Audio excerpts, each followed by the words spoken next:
The Tillicoultry Lower Kirkyard is one of 7 belonging to the historic Kirkyards Trail, which runs along the hill foots.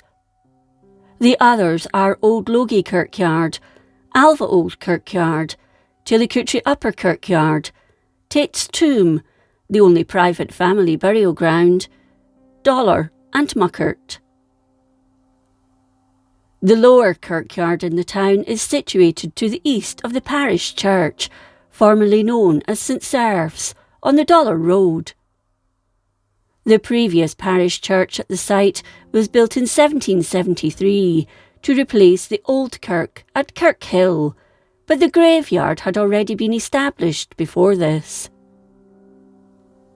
This 18th century church was described as a small, neat building, well lighted but not commodiously seated, for the expanding population of the then village.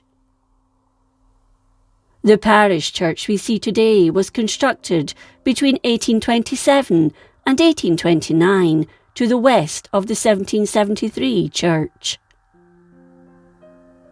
Within the bell cote is a bell cased by Cornelius Ouderoge in Rotterdam in 1670, which has hung in all 3 parish churches.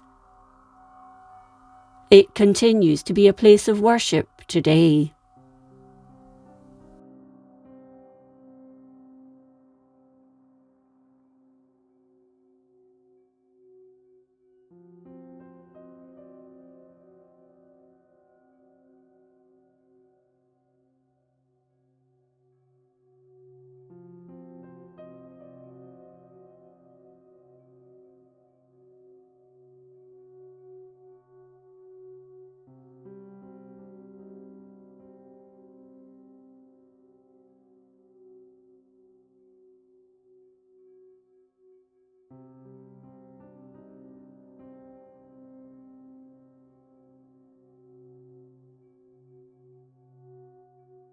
There are several headstones within the graveyard that reflect the woolen industry and its importance in the area. They include those for wool agents, woolen mill manufacturers and wool spinners. This is the grave of Robert Spittle, a wool spinner in the village.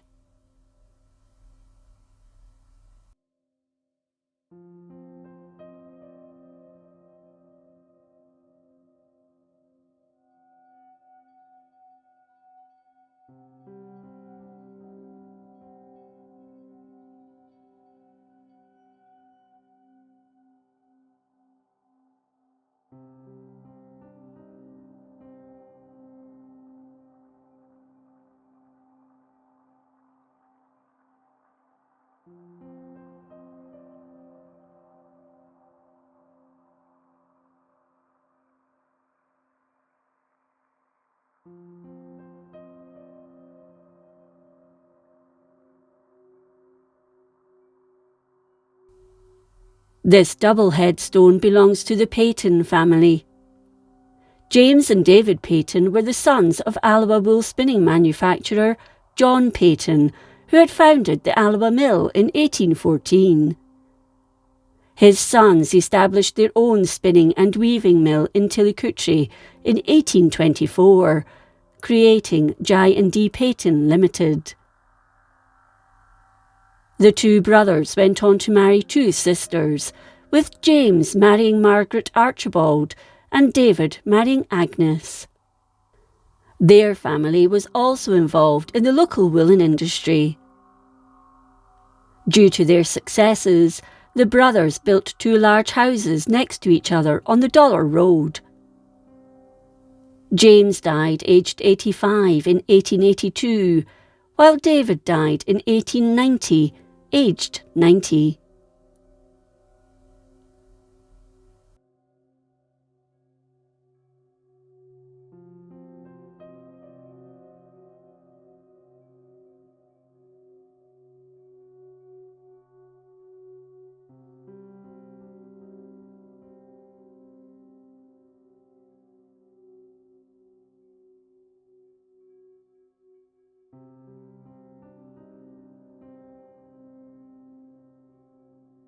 This is the grave of John Kirk, a schoolmaster of the parish of Tillicoultry, who died on 6 September 1821, aged 34.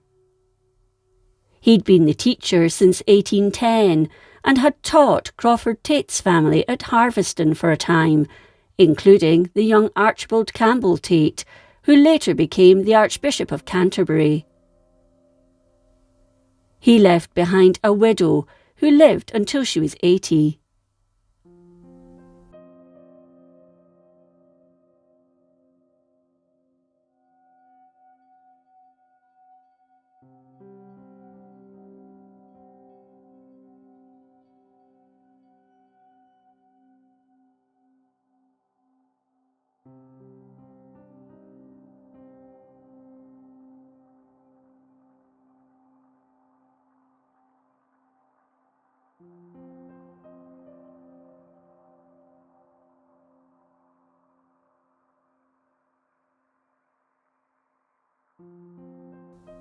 A minister of note in the Kirkyard is the Reverend Henry Anderson.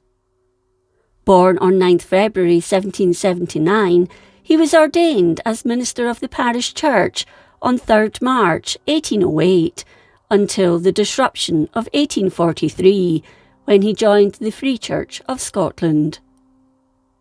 There he preached every Sunday until his death on 12 August 1845. The Reverend David Smith succeeded him at the parish church, while the Reverend David Black succeeded him at the Free Church.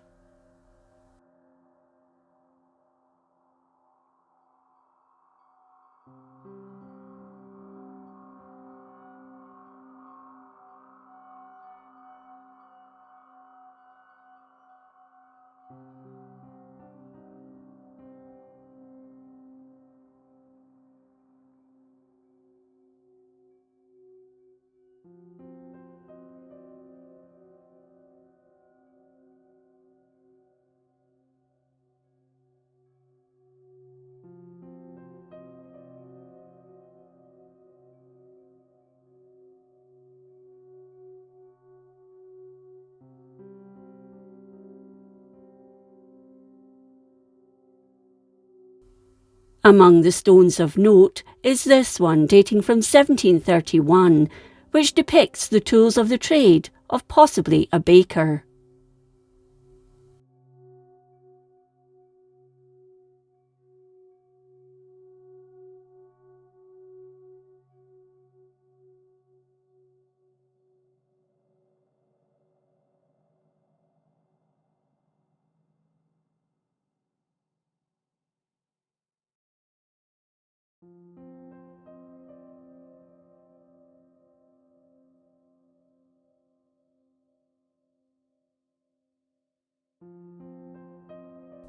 Not all the stones in the graveyard are ornate. Some are very plain, while others simply have initials carved on them.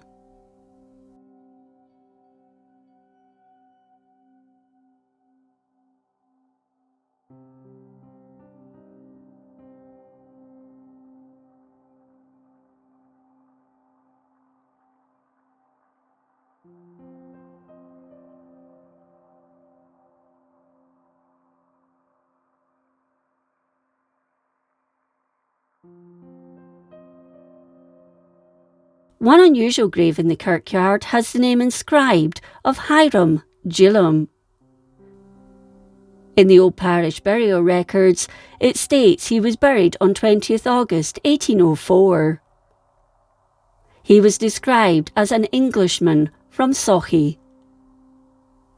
The grave immediately next to him is thought to belong to Thomas Longridge, so it's possible Gillam was Longridge's manservant, or certainly someone of note within his household.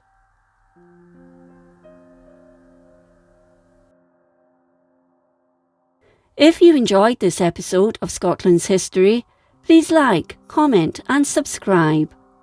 Until next time, thank you for watching.